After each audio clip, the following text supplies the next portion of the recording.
হজে গেছেন? হজে মক্কা টাওয়ার দেখছেন? মক্কা টাওয়ারের 4 তলায় 2টা মসজিদে আবু বকর।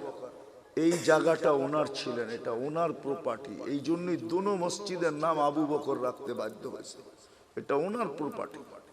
এই লাইনে 13টা দোকান ছিল, পিছনে ওনার বাড়ি ছিল।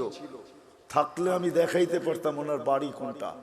এখন বাড়ি নাই, এখন রাস্তার ভিতরে চলে গেছে। ওনার বাড়ি আমি চিনি, পিছনেই ওনার বাড়ি ছিলেন, 13 দোকানের পিছনেই ওনার বাড়ি ছিলেন।